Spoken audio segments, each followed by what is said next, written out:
시청자 여러분 안녕하십니까. 제이파크 TV입니다.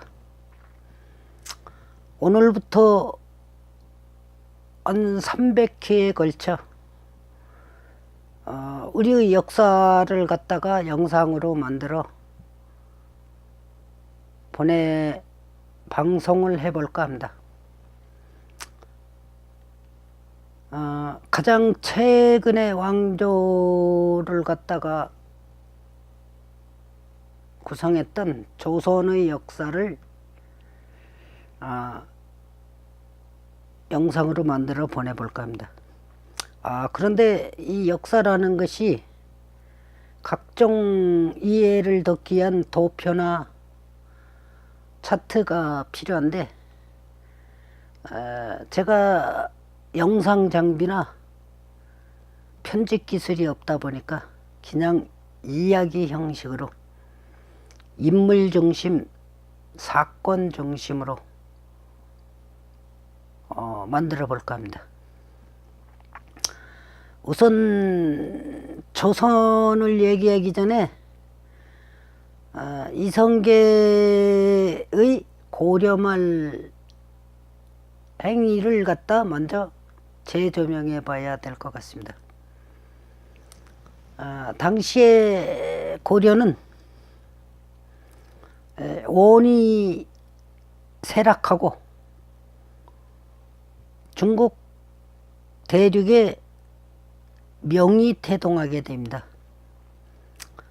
명을 세운 주원장은 여러분들도 아시겠지만 홍건적이라는 도적 무리의 보수였었습니다. 그러니까 명은 홍건적이라는 도적이 세운 나라라고 보면 되죠. 어찌되었건 이 명에서 고려에 사신을 보내게 됩니다. 채빈이라는 사신이 왔는데 이 사람이 하도 배은망덕하고 거만하고 어떤 예의가 없었던 거죠. 그 요즘 말로 하자 그러면 싸가지가 없었던 거죠. 이래 고려 조정에서는 이자의 목을 베버립니다. 이 사실을 한 명나라에서는 고려와 수교를 할 수가 없다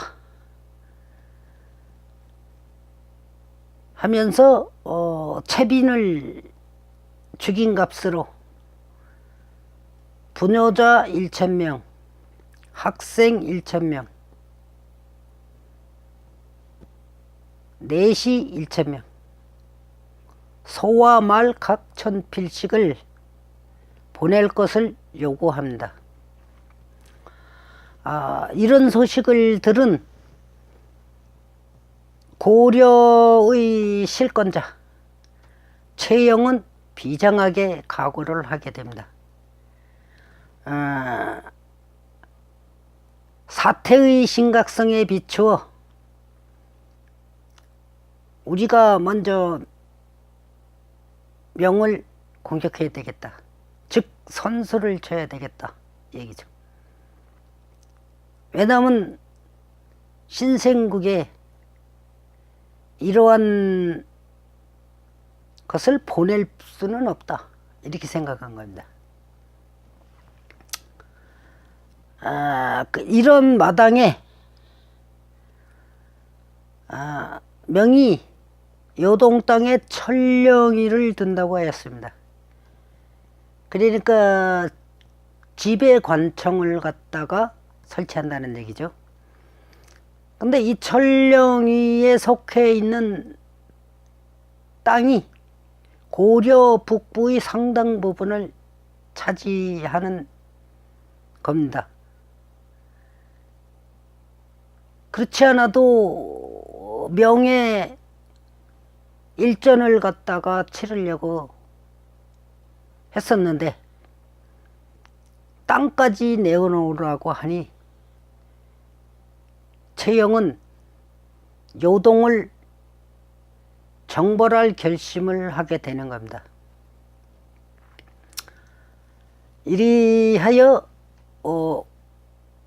당시 고려의 왕이었던 우왕에게 요동 정벌을 허락해 줄 것을 청합니다. 그래야 고려군 7만 명을 팔도 도통사 최영희와의 우군 도통사 이성계, 좌군 도통사 조민수를 픽두로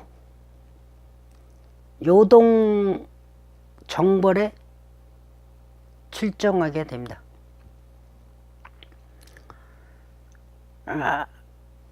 최영과 우왕은 안주까지만 가고, 안주라 하면은 지금의 평안북도 지방을 말하는 겁니다. 청천강 인근이라는 고을 이름이죠. 이성계와 조민수는 의주를 향해서 갔습니다. 그 압록강변에 다다라 위화도까지 들어가는데, 최영은 빨리 도강하여 요동 땅으로 진출하라고 합니다. 이리 명령을 하지만 이성계는 출발 전부터 이른바 4대 불가론이라는 것을 들어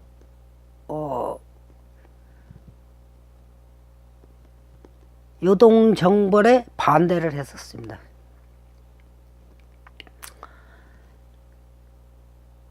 그리하여 이 이성계가 요동 정벌이 불가하다라는 것을 내세운 사불가론이라는 것은 다른 게 아니고, 소국이 대국을 치는 것은 불가하다. 여름철에 군사 동원하는 것도 불가하다. 전 병력을 동원하면 후방을 외가 침략할 것이 걱정된다. 그러니까 불가하고, 또 한 가지는 우기가 닥치기 때문에 활의 힘이 약해지고 전염병이 돌 우려가 있기 때문에 이게 걱정돼서 불가하고, 그래서 사불가론이라는 걸 내세우게 된 겁니다. 이성계는 위화도에서 도강을 하지 않고 좌군 도통사 조민수를 꼬드겨 해군을 하게 됩니다. 해군이라는 것은 말 그대로 군대가 되돌아온다라는 얘기겠지만 실질적으로는 반란을 하겠다는 거죠. 어쨌든 간에 이성계는 해군을 해서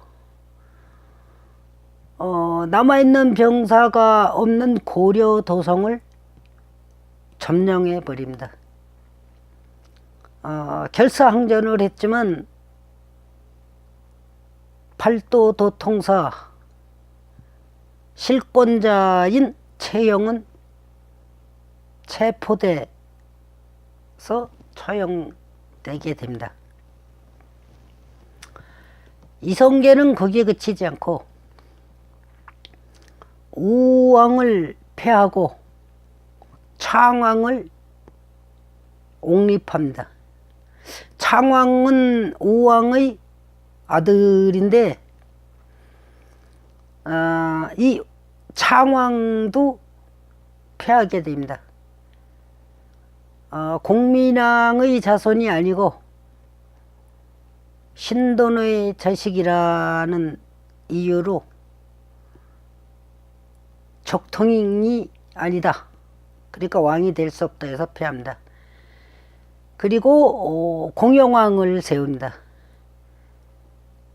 이후에 공양왕 4년에 결국은 공양왕도 패하고 자기들 신복이나 다름없는 조준 정도전, 남은 백응념 등의 추대를 받아 왕위에 오르죠. 이를 두고 역성혁명이라 했는데 이거는 사실상 역성혁명이 아니고 왕위 찬탈한 거죠. 추대라는 것은 형식상의 절차일 뿐이지 사실상은 왕을 쫓아내고 자기가 왕이 된 거죠. 어쨌든 이래서 이성계는 조선이라는 나라를 세우게 됩니다. 오늘은 여기까지 말씀드리고 여기에 관여됐던 사람들에 대해 가지고 조명을 한번 해보겠습니다. 여기에 나오는 이제 주인공이라고 할 수 있는 사람이 이성계죠. 이성계라는 사람이 새 세상을 만들겠다고 나라를 세웠는데 이성계가 과연 이 요동 불가론을 가지고 해군을 한 것인가? 이거는 의문이 많습니다. 이성계는 애초부터 자기가 목자득국 도참설이라는 것을 믿고서 왕이 되려고 기회를 보고 있었던 사람입니다. 목자득국 도참설이라는 게 뭐냐면은 말 그대로 목자, 나무목하고 아들자를 말하는 거죠. 나무목하고 아들자를 붙이면 오얀리자가 됩니다. 그러니까 이씨성을 가진 자가 나라를 취한다. 그러니까 자기가 적임자라고 생각했던 것이고 자기는 그것을 갖다가 이미 12년 전부터 그것을 꿈꾸고 있었던 겁니다. 그때가 언제냐면은 1380년 9월 이성계는 황산대첩을 통해 왜구를 격퇴하게 됩니다. 올라오는 중에 전주에 들러, 그러니까 자기의 조상들이 살던 곳이죠. 고려를 뒤엎고 새 나라를 세우겠다는 속내를 드러냅니다. 이 얘기를 왜 하냐 하면은 나중에 이방원이한테 죽게 되는 정몽주가 고려의 충신이다라고 해서 그 충성심을 기리는데 이때 정몽주가 이 사실을 알고 있었습니다.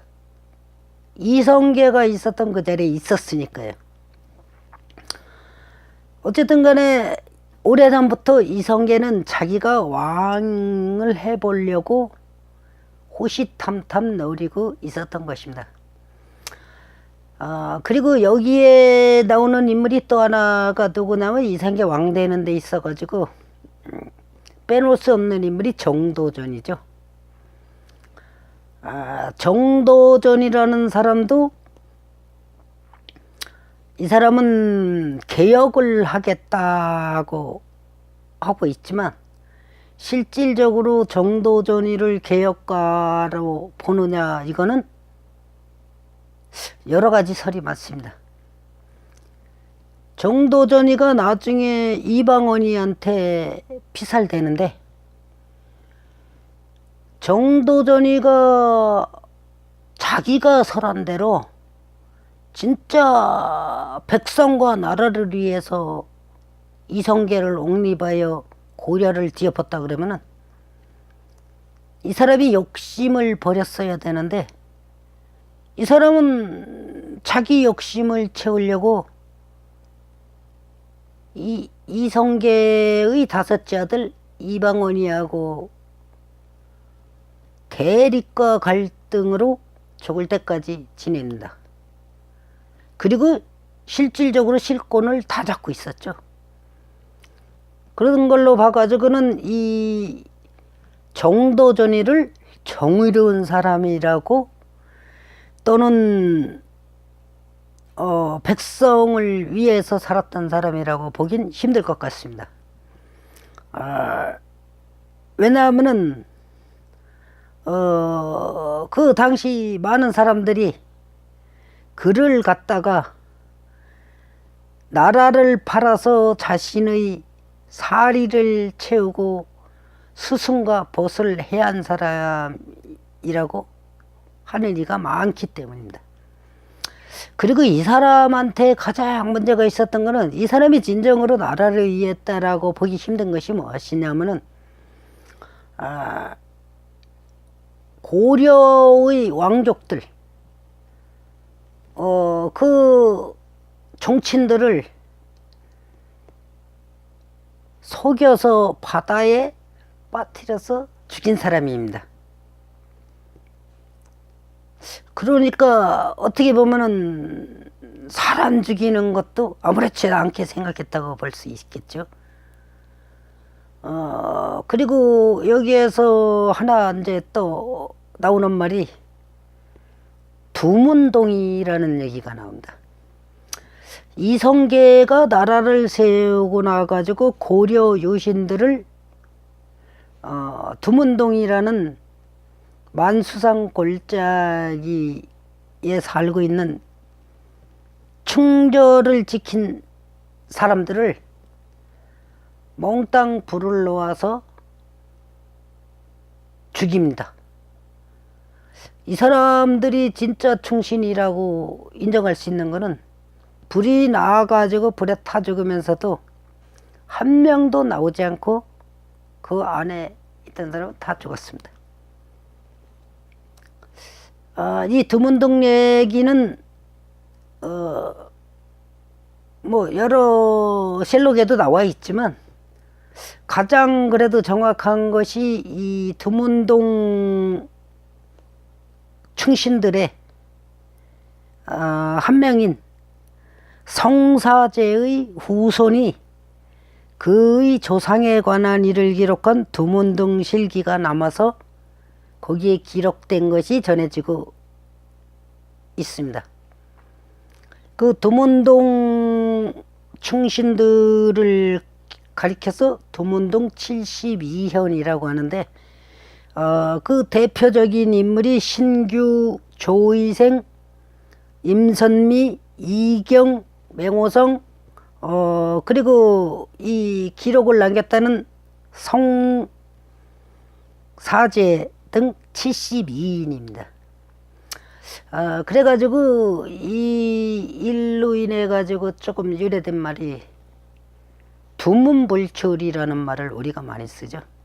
두문불출이 여기에서 유래된 말이라고 합니다. 말 그대로 그 막을 뜻자죠. 문을 막고 불출, 밖으로 나가지 않는다. 안이불의 날출, 문을 닫고 밖을 나가지 않는다. 요즘에 집안에만 있고 밖에 안 나가는 사람을 두문불출이라고 하죠. 두문불출하고 있다. 그 두문불출이 여기서 나온 얘기입니다. 그리고 다른 얘기들이 또 있는데 이거는 다음 해 이성계가 개국하고 나서 진행되는 데서 설명이 되겠습니다. 그러면 다음번에 또 뵙겠습니다. 시청해 주셔서 감사합니다.